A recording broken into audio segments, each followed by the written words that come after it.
Mayo, mes de la Virgen María. A continuación, podrá encontrar una breve reflexión para cada día del mes de mayo, el mes de la Virgen María. Día 1, San José Artesano. Comienza el mes con la memoria de San José Obrero. Parece un buen auspicio porque ninguno ha amado a la Virgen como San José. Ninguno como él se sentía indigno de estar junto a ella. Desde el momento de la visión del ángel se puso literalmente al servicio de María y de su divino Hijo. Los defendió, protegió, ayudó con su trabajo. Día 2, por medio de María. También los niños saben que el mes de mayo es el mes de la Virgen. El mes de mayo tiene como fin honrar a Dios a través de María. María es el non plus ultra de la santidad y de la dignidad. Segundante por encima de ella solo está Dios. En la Selet la Virgen parece retarnos: por mucho que hagáis o recéis nunca podréis compensarme de lo que he hecho por vosotros. Una madre es buena para 20 hijos, pero 20 hijos no son suficientes para compensar a una madre. Día 3, nuestra religión. Qué hermosa es nuestra religión. En el fondo nos manda poco: amar a Dios, amar a los hermanos, asistir a la Eucaristía los domingos. Las otras religiones exigen mucho más. Pensad en tantas y tantas con prohibiciones muy severas, ritos pesados, etc. Para las devociones cada uno puede elegir la propia devoción según su cultura, costumbres, etc. La Virgen, he aquí una devoción excepcional. La Iglesia tiene para ella la hiperdulía, un superculto. Todos los santos han sido marianos, los artistas, los poetas. La Virgen no es un marco, entra en el misterio de la redención humana desde el día de la Anunciación hasta su participación en el sacrificio de la cruz. Día 4, devoción popular.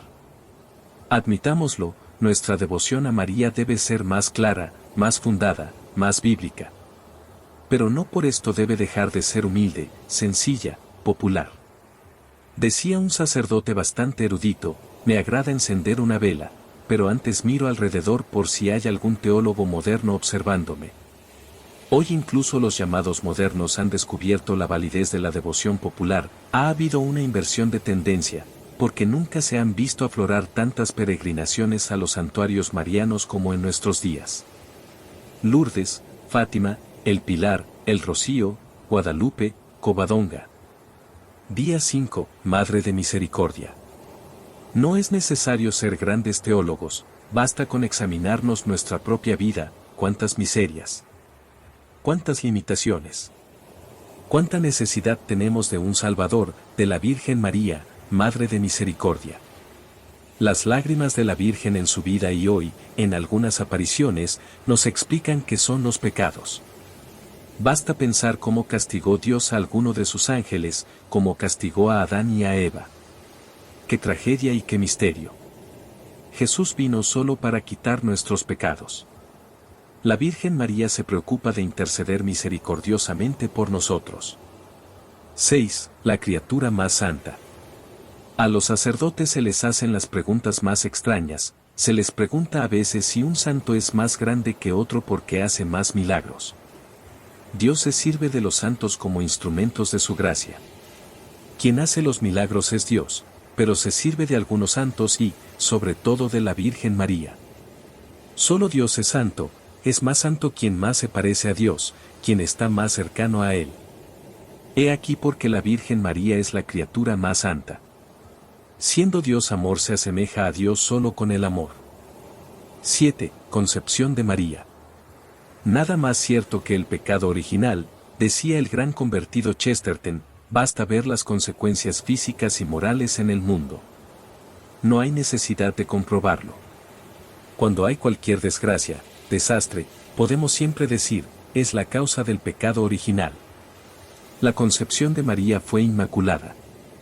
La Virgen María fue concebida por Joaquín y Ana, los padres según una antiquísima tradición. A la Virgen María, en el momento de su concepción, Dios impidió que el pecado original manchase a aquella criatura de excepción por la excepcional misión que el Señor le confiaría. Día 8. María es Inmaculada.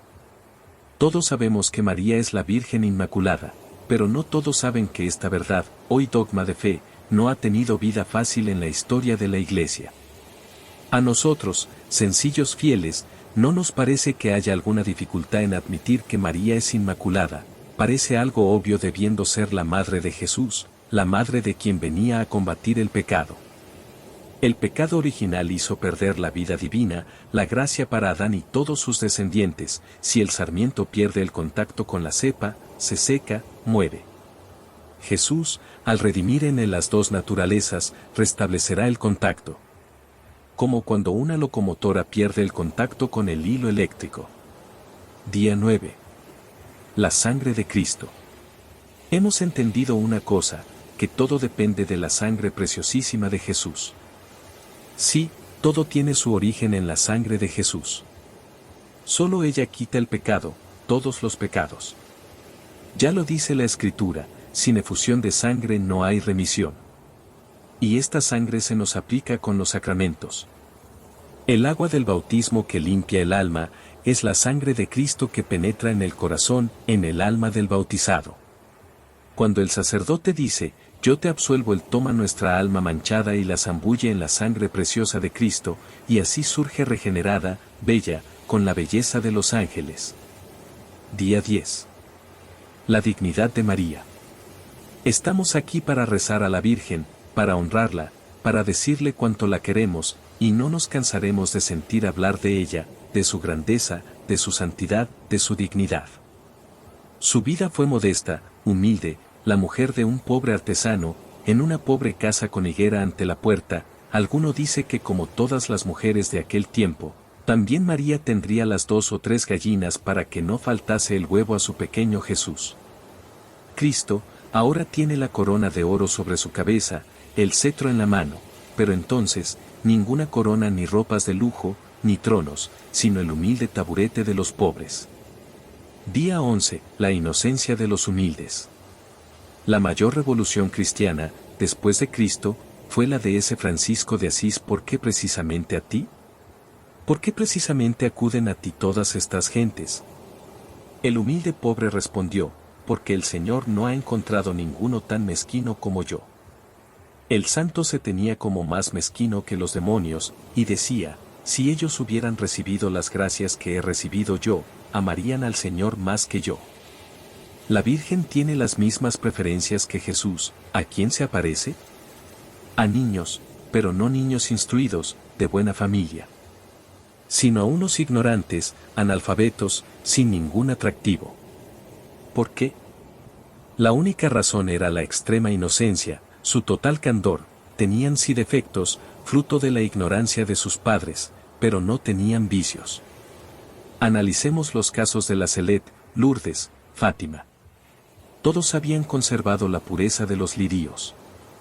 12. Las preferencias de Dios. Dios ama a todas las criaturas, pero leyendo la Escritura vemos que Dios tiene sus preferencias. Prefirió al pueblo judío no porque tuviera algo particular, grande, bello, al contrario, era un pueblo pequeño, sin arte ni parte, respecto a los otros pueblos. Pensemos en David, en Samuel. Así obra Jesús. ¿A quién escogerá como madre? La más humilde, una modesta muchacha de una pequeña aldea. Como padre, a un humilde artesano, aunque descendiente de rey, según las profecías. ¿A quién elegirá como apóstoles? A 12 analfabetos. 13. El matrimonio de María.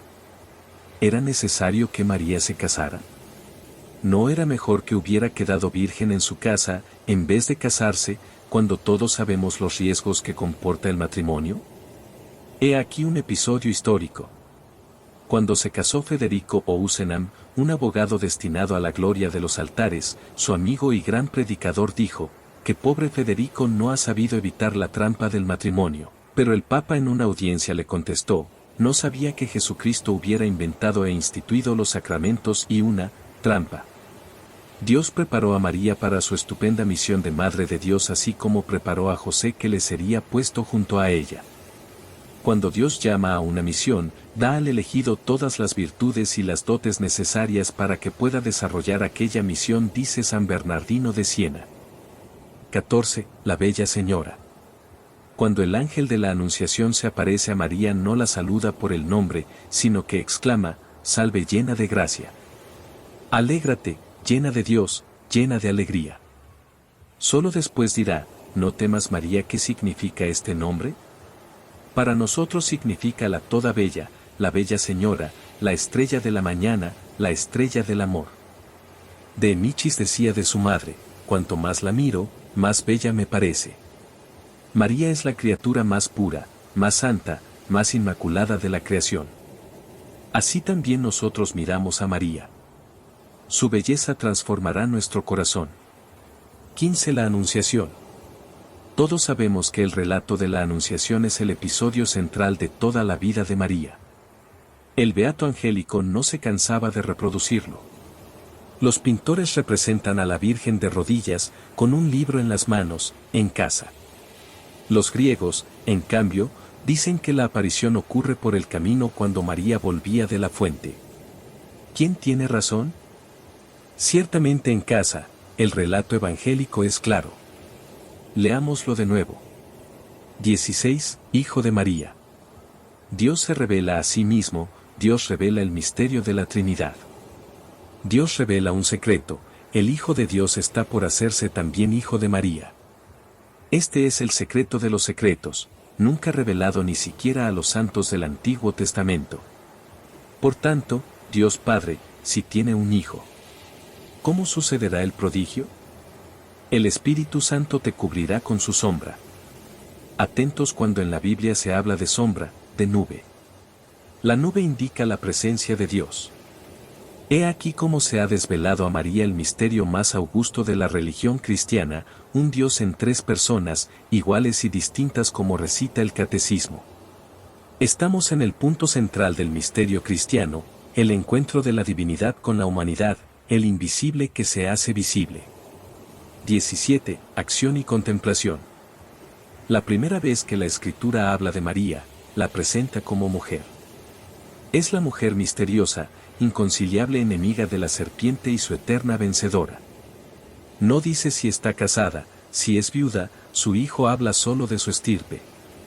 Lo que choca es que también Jesús se dirige a María, llamándola mujer. ¿Qué tengo que hacer, mujer? 2,4, en las bodas de Caná. Mujer, he ahí a tu hijo, JN 19, 26, en el Calvario.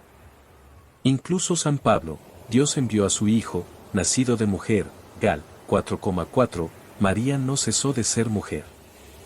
Después de la Anunciación, María no se repliega sobre sí misma para saborear la presencia de Jesús que comenzaba a vivir en su seno purísimo, en la contemplación del inmediato misterio que se desarrollaba en ella. María se apresta así a servir a Isabel, su santa y anciana pariente. Aquí se muestra primero mujer, después virgen, deja su altísima contemplación para hacer la masa, cuidar de la cocina, de la comida, de las cosas más humildes. No hagamos vuelos de alta mística, estemos en lo concreto de la vida diaria. 18. Virgen de las vírgenes. La Virgen era verdaderamente casta, pura, pura en el corazón, casta en el cuerpo. Fue la primera muchacha hebrea en emitir el voto de virginidad perpetua, ciertamente bajo la inspiración de Dios. La santidad es total abandono en las manos de Dios. Oh Dios, haz de mí lo que quieras. La Virgen es en el pleno sentido de la palabra, Virgen de las vírgenes. La Virgen por excelencia. Los franceses llaman a María la Santa Virgen, aquí está dicho todo. 19. La nueva Eva. Se dice que la Virgen es la copia perfecta de Jesús, que su misión sobre la tierra era semejante a la de su Jesús. ¿Y qué hizo Jesús en la tierra? ¿Para qué vino entre nosotros? Cordero de Dios que quitas los pecados del mundo. A esto vino Jesús. Lo mismo hace la Virgen. Es llamada la nueva Eva, es decir, la madre de los vivientes, es el sitial de la sabiduría, es el camino más corto para ir al cielo. 20. Adoradora eucarística. Es hermoso honrar a la Virgen de la Eucaristía, la perfecta adoradora eucarística. Ella que durante toda su vida fue el tabernáculo de Jesús, ella, que hizo la primera procesión eucarística cuando visitó a su prima Isabel, nos ofrece la ocasión para hablar de la Eucaristía. Según una antigua tradición o leyenda afirma que María conservaba en su cuerpo la Sagrada Comunión de un día para otro. Cuando nosotros comulgamos la forma se diluye en él enseguida. Sin embargo, en María duraba todo el día. Hermoso, aunque no se desprende del Evangelio. Hubo santos que se alimentaban solo de la Eucaristía, ¿no podría valer también para la Virgen? 21. Purificación de María. María se puso en fila con las otras madres que llevaban a su hijo al sacerdote de turno, el cual lo levantaba en brazos, ofreciéndolo al Señor. Sin embargo, aquel sacerdote, teniendo en brazos al esperado Mesías, no se acuerda de nada de lo escrito en la Biblia. Para él, Jesús era un niño como los otros. Sin embargo, un viejo, Simeón el Justo, reconoce en el niño a Jesús al esperado de Israel. ¿Por qué? Porque fue el Espíritu Santo quien se lo comunicó. 22. Un gran dolor.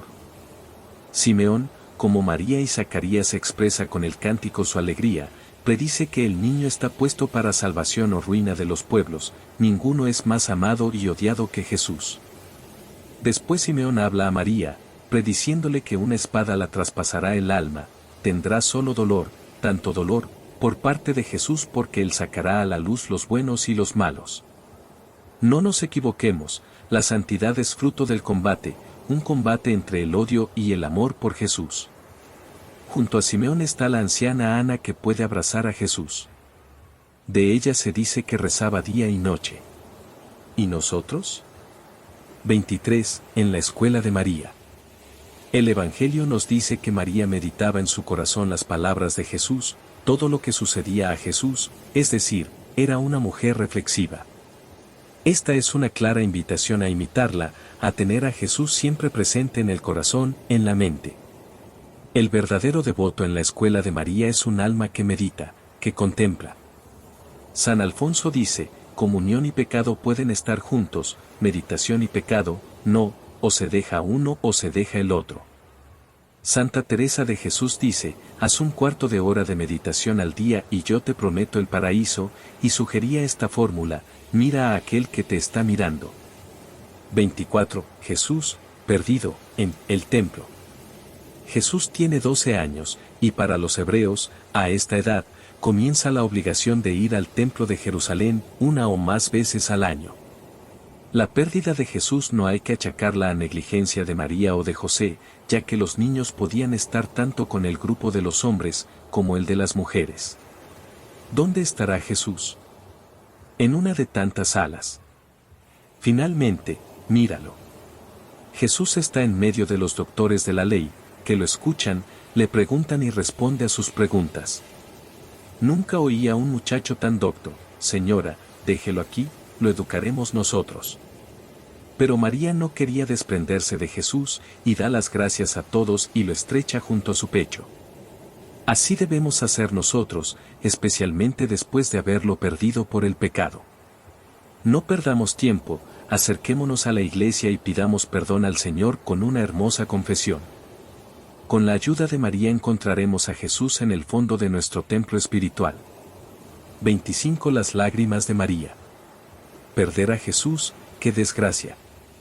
Pero hay una cosa más triste, no sentir el inmenso vacío que deja en nuestra alma no sentir la necesidad de buscarlo. Es necesario comportarse como María y José. Es lo único que hay que hacer, buscarlo con las lágrimas en los ojos, encontrarlo con una buena confesión. ¿Dónde estabas, Jesús? Se lamentaba Santa Catalina de Siena durante una terrible tentación. Estaba en tu corazón y gozaba de verte luchar. 26. Puerta del cielo. Las bienaventuranzas del Evangelio son 8. San Buenaventura añadía otra, bienaventurados los que se abandonan a las manos de la Virgen. A la Virgen se la define también como puerta del cielo. Cuando llega un infiel le abre la puerta para que entre. Como dice el reverendo P. Andrés Prevet, mano derecha del reverendo P. Dien, si quieres encontrar a Jesús con seguridad, búscalo entre los brazos de María. Día 27. Reina de la verdadera alegría. Un sacerdote amigo mío me dijo un día, en las letanías falta una invocación cual, le pregunté. Falta, reina del buen humor. La palabra evangelio significa precisamente, anuncio de alegría. La Virgen, yendo a casa de Isabel inunda aquella casa de alegría. Hasta el niño que tenía en su seno salta de alegría. El Magnificat es todo un canto de alegría, de regocijo. La alegría, escribió Chesterton, es el gran secreto del cristianismo. El pecado siempre está unido a la tristeza mientras la santidad es siempre alegría. 28. El enamorado de María. Encomendémonos cada día a María, nuestra Madre, alegrémonos, ofrezcamos nuestro trabajo y sufrimiento a María. Deseemos vivir y morir entre los brazos de Jesús y de María. Por eso, un devoto de María debe difundir la alegría. Quien tiene a Jesús y María en el corazón difunde la alegría, la verdadera. Un día un médico ateo pidió hospitalidad en una casa de religiosos para la noche. Cenó con ellos, y cuando iba a la habitación, dijo, nunca hubiera creído que vosotros sacerdotes fueseis tan alegres y chistosos. San Felipe Neri convirtió media Roma riendo y haciendo reír durante medio siglo. La alegría es un gran secreto del apostolado. En compañía de María, sirvamos al Señor con alegría. Salmo 100,1. 29. Cuando me siento solo. Decía Newman, sin la Virgen, el cristianismo no me parecería muy aceptable. Un cristianismo sin esta madre, sería inhumano. María también puede decir, parodiando a Jesús, quien me ve a mí, ve a Jesús, y no es una extrañeza. Quien ve a María ve a Jesús. Estamos casi al final del mes de mayo. Las cosas bellas terminan siempre demasiado pronto, mientras las horas del dolor parece que no finalizan nunca. Qué bien se está con la Virgen. Como notamos casi físicamente su presencia, su amor, su solicitud por cada uno de nosotros. 30. La última tarde. En nuestra última tarde, ciertamente María correrá junto a nosotros porque sabe que la hora de la agonía es dura. En efecto, muchos llegan a aquel momento con las manos vacías de bien y cargadas de mal. Y el alma en aquel momento es cuando ve las cosas en su verdadera realidad. Ella vendrá a nuestro encuentro. Ella que escuchó nuestras diarias oraciones de pequeños y de adultos, ruega por nosotros pecadores, ahora y en la hora de nuestra muerte, correrá en nuestra ayuda. María estará junto a nosotros como una tierna madre en la cabecera del hijo moribundo. Mientras nuestros parientes y amigos se verán impotentes acudirán a los doctores, pero será María quien despliegue toda su potencia y bondad. ¿Qué consuelo notará en el momento final quien tanto amó y rezó a María durante su vida? Día 31. No nos abandones nunca. En el momento de concluir, Madre misericordiosa, te queremos bien, aunque con frecuencia no lleguemos a demostrártelo. Tú lo sabes, somos más infelices que malos, pero tu santidad nos atrae y nos consuela. Te sentimos siempre como nuestra hermana, nuestra tierna Madre, inmaculada y dolorosa, tú, la llena de gracia, y nosotros llenos de pecados. Es Dios quien ha hecho cosas grandes en ti. Oh María, nos has dado a Jesús, continúa dándonoslo cada día, cada hora. Oh María, sé nuestra respiración, nuestro amor, y no nos abandones ahora y en la hora de nuestra muerte. Amén.